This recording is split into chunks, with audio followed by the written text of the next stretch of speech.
براءۃ من اللہ ورسولہ الی الذین عاہدتم من المشرکین فسیحوا فی الارض اربعۃ اشہر واعلموا انکم غیر معجز اللہ وان اللہ مخزی الکافرین صدق اللہ العظیم۔ رب اشرح لی صدری ویسر لی امری واحلل عقدۃ من لسانی یفقہوا قولی۔ اللہم ربنا الہمنا رشدنا واعذنا من شرور انفسنا۔ اللہم ارنا الحق حقا وارزقنا اتباعہ وارنا الباطل باطلا وارزقنا اجتنابہ۔ اللہم طہر قلوبنا من النفاق واعمالنا من الرياء، آمین یا رب العالمین۔ اب ہم اللہ کے نام سے سورہ توبہ کا آغاز کر رہے ہیں۔ یہ سورہ مبارکہ تجزیے کے اعتبار سے قرآن حکیم کی مشکل ترین صورت ہے۔ اس میں کئی خطبات ہیں جو مختلف مواقع پر نازل ہوئے ہیں، اور چونکہ قرآن مجید میں یہ چیز محفوظ نہیں ہے کہ کون سا خطبہ کس وقت نازل ہوا، اس کے حوالے سے بڑی تحقیق کی ضرورت ہوتی ہے، اور جن لوگوں نے اتنی تکلیف گوارا نہیں کی ہے وہ بہت سے مغالطوں میں خود بھی مبتلا ہوئے ہیں اور دوسروں کو بھی مبتلا کیا ہے۔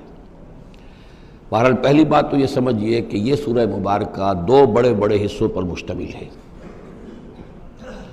پہلا حصہ پہلے 5 رکوعوں پر مشتمل ہے اور دوسرا حصہ 11 رکوعوں پر مشتمل ہے۔ فلسفہ دین اور فلسفہ رسالت کے اعتبار سے ان دونوں حصوں کے مابین فرق یہ ہے کہ نبی اکرم صلی اللہ علیہ وسلم کی جو بعثت ہوئی تھی، براہ راست بعثت جن میں سے آپ خود تھے، یہ بعثت خصوصی ہے، بعثت خاصہ ہے کہ جو مشرکین عرب کی طرف ہے، بنی اسماعیل کی طرف ہے۔ ایک آپ کی بعثت عمومی ہے پوری نوع انسانی کی طرف، آپ 2 بعثتوں کے ساتھ مبعوث فرمائے گئے۔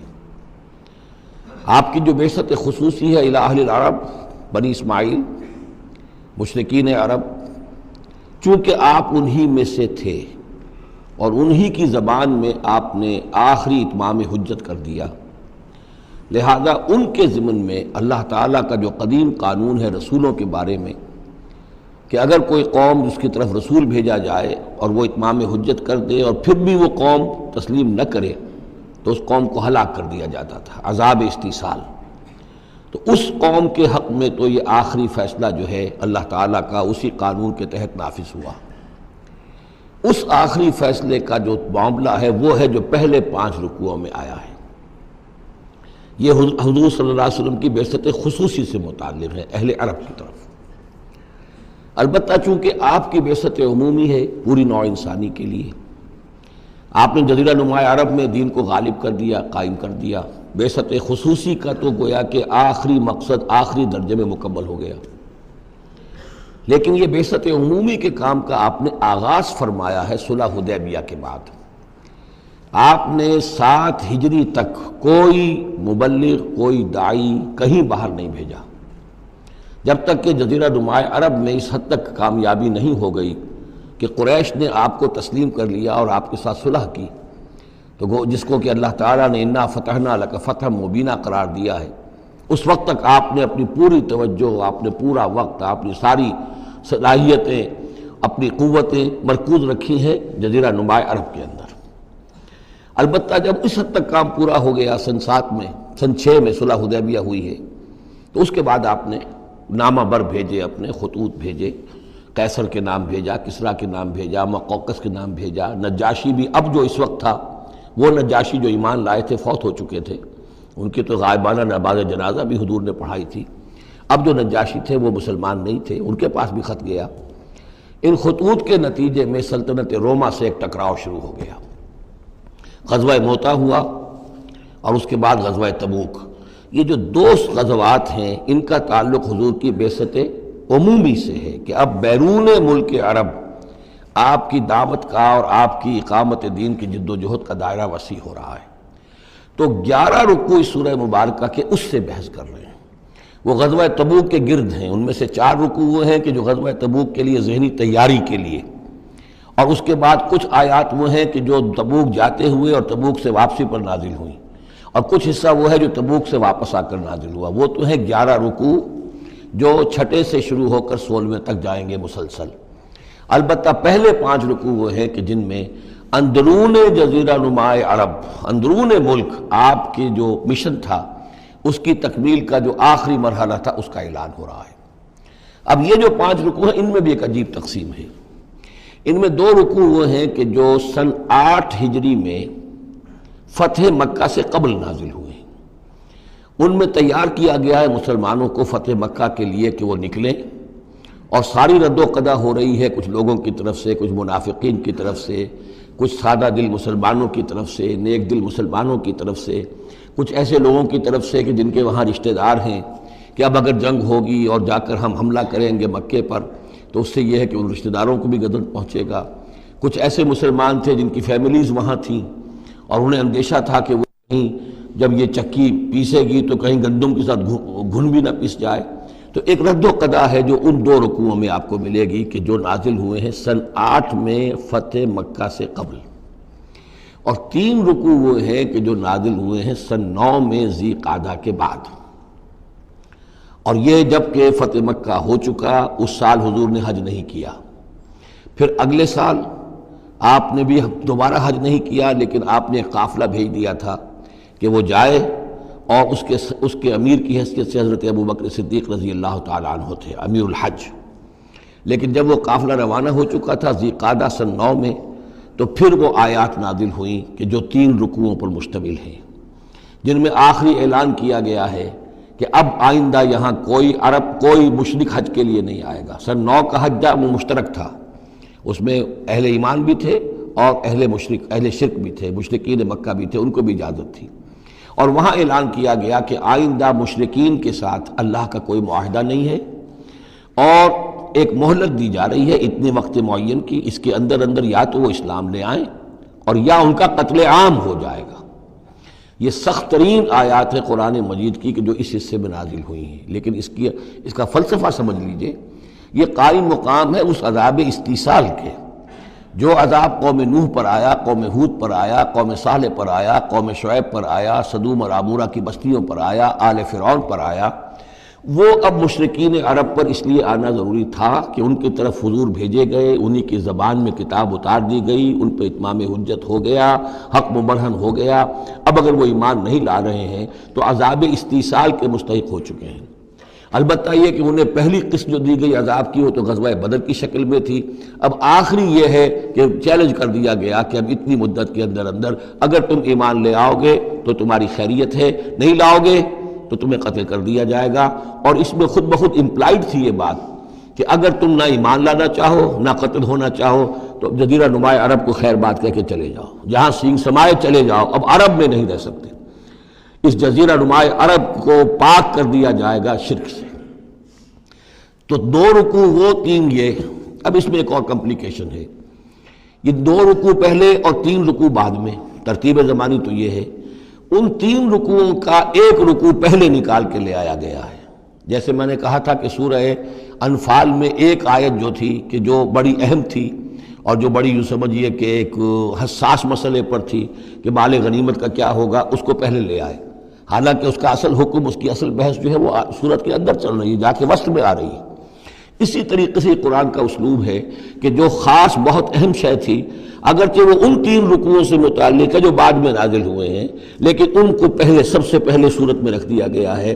تو گویا کہ پہلے 5 رکوع بھی 3 حصوں میں ہیں۔ پہلا رکوع جو 6 آیات پر مشتمل ہے، یہ وہ 6 آیات ہیں جن کو دے کر حضرت علی کو بھیجا حضور نے صلی اللہ علیہ وسلم، وہاں جا کر حج کے اعلان کرو، اعلان عام کر دو میری طرف سے کہ اب مشرکین کے ساتھ کوئی معاہدے نہیں۔ اس کے بعد وہ 2 رکوع ہیں جو ایک سال پہلے جو ہے نازل ہوئے ہیں فتح مکہ سے قبل۔ پھر 2 رکوع وہی ہیں کہ جو ان 6 آیات کے تسلسل میں ہیں جو ذی قعدہ سن 9 ہجری میں نازل ہو رہے ہیں۔ تو یہ 3 حصوں میں پہلے 5 رکوع ہیں، لیکن ان 5 رکوعوں کا تعلق محمد الرسول اللہ صلی اللہ علیہ وسلم کی بعثت خصوصی کا جو تکمیلی مرحلہ ہے در حقیقت اس سے ہے۔ برات من اللہ ورسولہ، اعلان برات ہے، لا تعلقی کا اعلان ہے اللہ اور اس کے رسول کی طرف سے، الی الذین عاہدتم من المشرکین، ان لوگوں کی جانب جن سے اے مسلمانوں تم نے مشرکوں میں سے معاہدے کیے. اللہ کی طرف سے سارے معاہدے ختم. البتہ یہ بڑا کیٹیگوریکل سٹیٹمنٹ جو آیا ہے، اس کے بعد اس کے اندر تھوڑی تھوڑی وہ جو ہے تفصیل جب آئے گی تو اس میں رعایتیں دی گئی ہیں، لیکن اعلان ایسا ہے. اور اس صورت سے پہلے یہ واحد صورت ہے قرآن مجید کی جس سے پہلے آیت بسم اللہ نہیں ہوتی. اور اس کا سبب یہ بیان کیا ہے حضرت علی رضی اللہ تعالیٰ عنہ نے کہ یہ صورت تو ننگی تلوار لے کر نازل ہوئی ہے. آیت بسم اللہ میں تو اللہ کے نام ہے الرحمن الرحیم، تو یہ صورت جو ہے یہ تو ننگی تلوار لے کر نازل ہوئی ہے. اہل شرک کے لیے جو اعلان اس میں کیا گیا ہے کہ ان کو قتل کیا جائے گا، قتل عام ہوگا، تو گویا کہ اس کے مضامین جو ہیں اللہ تعالیٰ کی وہ رحمانیت اور رحیمیت کے ساتھ بظاہر ان کی مناسبت نہیں ہے، اس لیے اس صورت سے قبل آیت بسم اللہ نہیں لکھی جاتی. واللہ عالم. برات من اللہ ورسولہ الی الذین عاہدتم من المشرکین. اعلان برات ہے، اعلان لا تعلقی ہے اللہ اور اس کے رسول کی طرف سے ان تمام لوگوں سے کہ جن سے مسلمانوں نے معاہدے کیے. فسیحوا فی الارض اربعۃ اشہر، تو گھوم پھر لو اس زمین میں یعنی اس جزیرہ نما عرب میں 4 مہینے کی تمہیں مہلت دی جا رہی ہے. وَاعْلَمُوا أَنَّكُمْ غَيْرُ مُعْجِزِ اللَّهِ، اور جان لو کہ تم اللہ کو عاجز نہیں کر سکتے، اللہ کو شکست نہیں دے سکتے. وَأَنَّ اللَّهَ مُخْزِي الْكَافِرِينَ، اور اللہ تعالیٰ کافروں کو رسوا کر کے رہے گا. اب ان کے لیے یہ آخری جو ہے قسط جو ہے اللہ تعالیٰ کی طرف سے عذاب کی وہ آ کر رہے گی. یہ جو کیٹیگوریکل سٹیٹمنٹ آیا ہے یہ ان معاہدوں کے ضمن میں تھا کہ جن میں کوئی میعاد معین نہیں تھی، غیر میعادی معاہدے. عام معاہدہ ہے دوستی کا، نو وار پیکٹ ہے، اس کے لیے کوئی ٹائم لمٹ نہیں ہے. ان کے لیے تو کھلم کھلا کہہ دیا کہ ٹھیک ہے 4 مہینے کی ہم مہلت دے رہے ہیں، اس کے بعد ہمارا کوئی معاہدہ نہیں. اور یہ بالکل معقول بات ہے، اس لیے کہ ایک ہی دن میں نہیں کیا ہے. وہ بات بھی ہو گئی کہ معاہدہ پہلے جو ہے ان کی طرف پھینک دیا گیا، فَأَنبِذْ عَلَيْهِمْ عَلَىٰ سَوَاءٍ اعلان کیا جا رہا ہے، اور پھر ایک دن میں اقدام بھی نہیں ہو رہا، 4 مہینے دیے جا رہے ہیں. تو یہ ہے معاملہ ان کا جو معاہدے غیر میعادی تھے جن میں کوئی مدت معین نہیں تھی. وَأَذَانٌ مِّنَ اللَّهِ وَرَسُولِهِ إِلَى النَّاسِ يَوْمَ الْحَجِّ الْأَكْبَرِ، اور اعلان عام ہے اللہ اور اس کے رسول کی طرف سے لوگوں کی جانب حج اکبر کے دن. یوم الحج الاکبر، بڑے حج کے دن. بڑے حج سے مراد حج ہے. یہ ہمارے ہاں جو عام خیال ہے کہ جمعے کو حج ہو تو حج اکبر ہے، یہ بغیر کسی بنیاد کے ہے. اصل میں عمرہ جو ہے وہ حج اصغر ہے، اور جو حج ہے وہ حج اکبر ہے. عمرہ بھی ایک چھوٹا حج ہے، تو وہاں اکبر اور اصغر اس اعتبار سے ہوتے ہیں. تو یوم الحج الاکبر، جب جو حج آ رہا ہے اس دن ان اللہ بریء من المشرکین ورسولہ، اعلان عام. چونکہ حج میں تو تمام اطراف و اکناف جو ہیں جزیرہ نما عرب کے وہاں سے لوگ آئے ہوئے ہیں، تو اعلان عام ہو جائے گا کہ اللہ تعالیٰ بری ہے، الگ ہے، اس کا کوئی معاہدہ مشرکین کے ساتھ نہیں ہے، نہ صرف اللہ بلکہ اس کے رسول بھی. وَإِن تُبْتُمْ فَهُوَ خَيْرٌ لَكُمْ، اور اگر تم باز آ جاؤ، توبہ کر لو تو تمہارے لیے بہتر ہے، اسی میں خیریت ہے. وَإِن تَوَلَّيْتُمْ، اگر تم پیٹھ موڑ لو گے، روگردانی کرو گے، فَاعْلَمُوا أَنَّكُمْ غَيْرُ مُعْجِزِ اللَّهِ، تو سن رکھو تم اللہ کو عاجز نہیں کر سکتے، تم اللہ کو شکست نہیں دے سکتے. وَبَشِّرِ الَّذِينَ كَفَرُوا بِعَذَابٍ أَلِيمٍ، اور ان کافروں کو اے نبی بشارت دے دیجئے دردناک عذاب کی. إِلَّا الَّذِينَ عَاهَدتُّم مِّنَ الْمُشْرِكِينَ، اب یہاں ایک استثناء ہو رہا ہے. یہ ہے جن کے ساتھ میعادی معاہدے تھے، 2 سال کا معاہدہ ہے، 1 سال کا معاہدہ ہے، 6 ماہ کا معاہدہ ہے، اس کو مستثنیٰ رکھا. غیر میعادی معاہدہ تھا، یہ اعلان کر دیا اور 4 مہینے کی مہلت دے دی. جو میعادی تھا اس کو فرمایا إِلَّا الَّذِينَ عَاهَدتُّم مِّنَ الْمُشْرِكِينَ، ہاں اس کے سوا وہ لوگ ہوں گے کہ جن سے تم نے مسلمانوں مشرکین میں سے جن سے معاہدے کیے. ثُمَّ لَمْ يَنْقُصُوكُمْ شَيْئًا، پھر انہوں نے کوئی کمی نہیں کی، کوئی شے جو ہے جو بھی شرائط تھی اس میں سے کسی میں کوئی کمی نہیں کی، وہ اپنے معاہدے کی شرائط کی پابندی کرتے رہے. وَلَمْ يُظَاهِرُوا عَلَيْكُمْ، اور نہ تم پر تمہارے دشمنوں کی کوئی مدد کی. احدن، کسی کی بھی. فَأَتِمُّوا إِلَيْهِمْ عَهْدَهُمْ، تو ان کے لیے ان کی مدت مکمل کر دو. إِلَى مُدَّتِهِمْ، جو بھی مدت ہے، کسی کی 2 سال کی ہے، کسی کی 6 مہینے کی ہے. تو جو میعادی معاہدہ ہے اس کی بشرطے کہ ان کی طرف سے کوئی خلاف ورزی نہ ہوئی ہو تو ان کی مدت جو ہے وہ پوری کر دو. ان اللہ یحب المتقین، یقیناً اللہ تعالیٰ تقوی والوں کو پسند کرتا ہے. فَإِذَا انْسَلَخَ الْأَشْهُرُ الْحُرُمُ، جب یہ مہینے جو رعایت کے مہینے ہیں، پناہ کے مہینے ہیں، یعنی 2 شکلیں ہو گئی. جیسے عورت کی جو عدت ہوتی ہے، فرض کیجئے کہ طلاق دی گئی تو ایک عدت تو یہ ہے کہ 3 ماہ جو ہے یا 3 حیض آ گئے، لیکن اگر وہ اگر حاملہ ہے تو وضع حمل تک وہ عدت رہے گی۔ اسی طریقے سے جن لوگوں کا کوئی میعاد مقرر نہیں تھی ان کے لیے 4 مہینے مقرر کر کے اور ان کے معاہدوں کا اعلان کر دیا۔ جن کی میعاد مقرر تھی کہا کہ جیسے ہی میعاد ختم ہوگی پھر معاہدہ نہیں ہوگا، اب یہ رینیو نہیں ہوگا، لیکن یہ کہ اس مدت کی تکمیل کر دی جائے گی۔ فَإِذَا انْسَلَخَ الْأَشْهُرُ الْحُرُمُ، اور جب یہ محترم مہینے سمجھ لیجئے، اس لیے کہ اب یہ ان کے لیے جو امان کے مہینے ہیں جو تمہیں دے دیے گئے ہیں، جب یہ ختم ہو جائیں گے فَاقْتُلُوا الْمُشْرِكِينَ حَيْثُ وَجَدتُّمُوهُمْ، تو قتل کرو ان مشرکوں کو جہاں پاؤ۔ یہ سخت ترین الفاظ ہیں۔ وَخُذُوهُمْ، پکڑو ان کو، وَاحْصُرُوهُمْ، گھیراؤ کرو ان کا، وَاقْعُدُوا لَهُمْ كُلَّ مَرْصَدٍ، اور ہر جگہ گھات لگا کر بیٹھو ان کو پکڑنے کے لیے۔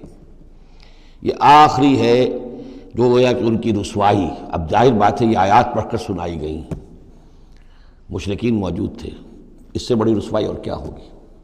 کس انداز میں اب انہیں چیلنج کیا جا رہا ہے؟ یہ رسوائی، واللہ مخزی الکافرین، اللہ ان کافروں کو رسوا کر کے رہے گا۔ حضرت علی کو بھیجا گیا اس لیے کہ قافلہ روانہ ہو چکا تھا، پھر یہ آیتیں اتری ہیں 6، تو ان آیتوں کو دے کر حضور نے بھیجا کہ علی جاؤ اور میرے نمائندے کی حیثیت سے حج کے اجتماع میں تم اعلان کرو، اس لیے کہ عرب کا رواج یہ تھا کہ کسی بڑی شخصیت کی طرف سے اتنا بڑا اعلان وہ کوئی اس کا قریبی عزیز کر سکتا تھا۔ تو وہ قافلہ حج جو ہے کہیں پڑاؤ پر تھا، درمیان میں حضرت علی پہنچے، امیر تھے حضرت ابوبکر رضی اللہ تعالی عنہ۔ تو جب حضرت علی وہاں پہنچے ہیں تو پہلا سوال کیا حضرت ابوبکر نے، امیر او مامور، آپ امیر بنا کر بھیجے گئے یا مامور؟ اگر تو مجھے معذور کر کے آپ کو امیر بنا کر بھیجا ہے حضور نے تو آپ یہاں بیٹھیے، میں ادھر بیٹھوں گا، لیکن اٹ مسٹ بی نون ہو از ہو، اور اگر آپ مامور ہیں میں ہی امیر ہوں تب بھی ٹھیک ہے، لیکن معلوم ہونا چاہیے۔ یہ نظم کا معاملہ ہے دین کے اندر، جماعتی زندگی، اور مسلمانوں کا حال یہ ہو گیا کہ سب سے زیادہ غیر منظم قوم دنیا میں مسلمانوں کی۔ یہاں یہ کہ آتے ہی پہلی بات یہ ہو رہی ہے امیرون اور مامورون، بات طے ہو جانی چاہیے۔ آپ امیر ہو کر آئے ہیں تو میں چارج دیتا ہوں آپ کو، اور مامور ہے تو مجھے معلوم ہونا چاہیے۔ ان کا مامورن، میں مامور ہی بنا کے بھیجا گیا ہوں، امیر الحج آپ ہی ہیں، البتہ ان آیات کا اعلان میں کروں گا حضور کی طرف سے حج کے اجتماع میں، اس میں یہ اعلان ہو رہا ہے۔ فَإِذَا انْسَلَخَ الْأَشْهُرُ الْحُرُمُ فَاقْتُلُوا الْمُشْرِكِينَ حَيْثُ وَجَدتُّمُوهُمْ وَخُذُوهُمْ وَاحْصُرُوهُمْ وَاقْعُدُوا لَهُمْ كُلَّ مَرْصَدٍ فَإِنْ تَابُوا وَأَقَامُوا الصَّلَاةَ وَآتَوُا الزَّكَاةَ، پھر اگر وہ توبہ کریں، نماز قائم کریں، زکوٰۃ ادا کریں، فَخَلُّوا سَبِيلَهُمْ، تو ان کا راستہ چھوڑ دو، کھول دو، مسلمان ہو گئے۔ ان اللہ غفور الرحیم، یقیناً اللہ غفور الرحیم ہے۔ وَإِنْ أَحَدٌ مِّنَ الْمُشْرِكِينَ اسْتَجَارَكَ، اور اگر مشرکین میں سے کوئی شخص آپ سے پناہ طلب کرے، حتیٰ یسمع کلام اللہ، اتنا بڑا ہمیں الٹیمیٹم دے دیا گیا ہے، بہت سے لوگ ہوں گے ابھی تک انہوں نے توجہ کی نہیں، سوچا ہی نہیں محمد کیا کہہ رہے ہیں، کیا دعوت ہے۔ اب یہ کہ تمام جزیرہ نماء عرب کے لوگوں کو اتنا بڑا الٹیمیٹم آ گیا ہے تو وہ سنجیدگی سے سوچنے پہ مجبور ہوئے کہ یہ کیا بات ہے، کیا دعوت ہے جس کے لیے ہمیں یہ الٹیمیٹم دے دیا گیا۔ تو اگر ان میں سے کوئی آپ سے امن مانگے، امان مانگے، پناہ طلب کرے تاکہ وہ آپ کے پاس آ کر اللہ کا کلام سنے، حتیٰ یسمع کلام اللہ، یہ آیت میں نے کوٹ کی تھی تعارف قرآن میں کہ قرآن اللہ کا کلام ہے، وہ اس حوالے سے حتیٰ یسمع کلام اللہ، یہاں تک کہ وہ آپ کے پاس آئیں، اللہ کا کلام سنیں، ثم ابلغہ مامنا، پھر انہیں ان کی امن کی جگہ پر پہنچا دیں۔ یہ نہ ہو کہ وہیں کہہ گیا اب کرو فیصلہ، اسلام قبول کرتے ہو کہ نہیں کرتے، ورنہ تمہاری گردن اڑاتے ہیں، نہیں، وہ امان لے کر آیا تھا، کلام اللہ سننا چاہتا تھا، اب فیصلہ وہ جو بھی کرے لیکن اس کو جا کر اپنے گھر اس کے امن کی جگہ تک پہنچا دو۔ ثم ابلغہ مامنا ذالک بانہم قوم لا یعلمون، اور یہ اس لیے کہ یہ لوگ ہیں کہ جو علم نہیں رکھتے، انہیں پتہ ہی نہیں ہے، یہ ابھی تک غافل ہی رہے، انہوں نے سنجیدگی سے سوچا ہی نہیں ہے کہ یہ دعوت کیا ہے۔ یہ 6 آیات جو ہیں ان کا سلسلہ اب جڑے گا چوتھے رکوع کے ساتھ جا کر۔